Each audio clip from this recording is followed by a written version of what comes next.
সালটা 2060। বিছানায় শুয়ে শুয়ে বোরিং হয়ে গেছি। বেড বক্সের উপর থেকে চশমাটা হাতে নিলাম আর খাটের পাশ থেকে লাঠিটা হাতে নিয়ে নাতনির ঘরে গেলাম গল্প করব বলে। গিয়ে দেখি ল্যাপটপে কিছু একটা করছে। আমি যেতেই বলল, দাদুন তুমি বসো বসো, আমি টিউশনে যাব। বসলাম ওর ঘরে। ল্যাপটপটা খোলাই ছিল। চশমা চোখে দিয়েও ভালো দেখতে পারি না।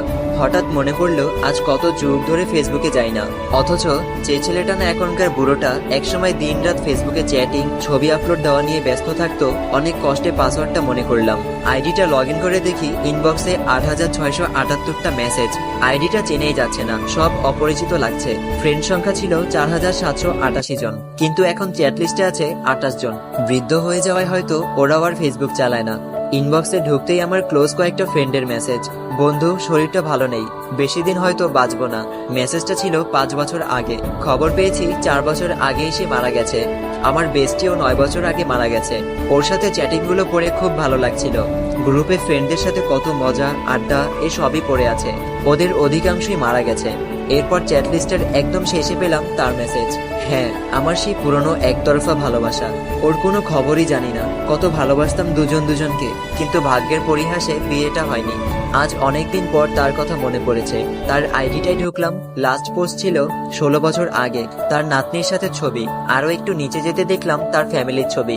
সে, তার স্বামী, মেয়ে, ছেলে আর নাতি নাতনি, খুব হ্যাপি ফ্যামিলি। ওকে যেদিন শেষ দেখেছিলাম চুলগুলো সেই রকম স্টাইল দেওয়া, পরনে লাল শাড়ি ছিল, কিন্তু এখন এই ছবিগুলোতে সাদা শাড়ি পরা, চুলগুলো সব সাদা, কিছু কিছু আবার মেহেদি দিয়ে লাল করা।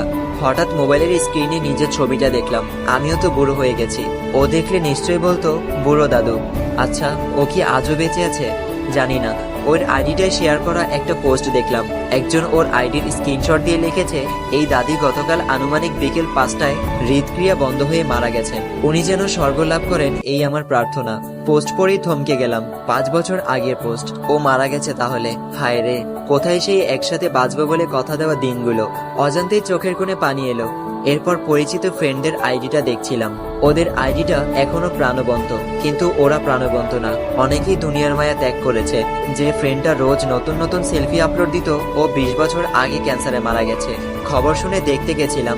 মজার মজার জোকস পোস্ট করা ফ্রেন্ডটার খবর জানি না। লেখক ফ্রেন্ডটা ৮ বছর আগেও একটা পোস্ট দিয়েছে, ওর ছেলে ওকে বৃদ্ধাশ্রমে ফেলে এসেছে এই নিয়ে। ওর সাথে যোগাযোগ নেই।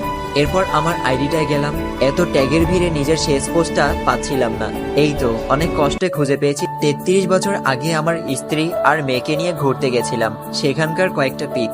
আরো প্রিভিয়াস পোস্টগুলো পড়ে কখনো হাসলাম, কখনো কাঁদলাম। হঠাৎ নাতনি ডাক দিল, দাদু আমি রেডি, টিউশনে যাব, ল্যাপটপটা দাও। আমি বললাম, ল্যাপটপ নিয়ে টিউশনে যাবি? নাতনি বলল, আরে তুমি আদি যুগের মানুষ, বোঝো না, আমরা তো ভার্চুয়াল ক্লাস করি। আমি বললাম, ওহ, তা বই খাতা লাগে না? নাতনি বলল, ধুর কি বলো, ক্লাস করতে বই খাতা লাগে? আমি বললাম, ওহ লাগে না। নাতনি বলল, তোমাদের সময় লাগতো?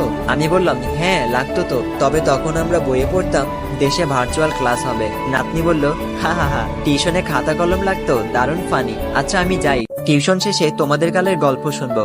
হ্যাঁ, এখনকার আধুনিক আমরা, কিন্তু ২০৬০ সালের আদিম আমরা। আমাদেরও ওই যুগের ছেলেমেয়েরা আদিকালের মানুষ বলবে। জানি না ২০৬০ সাল পর্যন্ত বাঁচবো কিনা। যদি বেঁচে থাকি তাহলে টাইমলাইনে এসে একবারের জন্য হলেও পড়বো এই সুন্দর দিনগুলোর কথা মনে করব।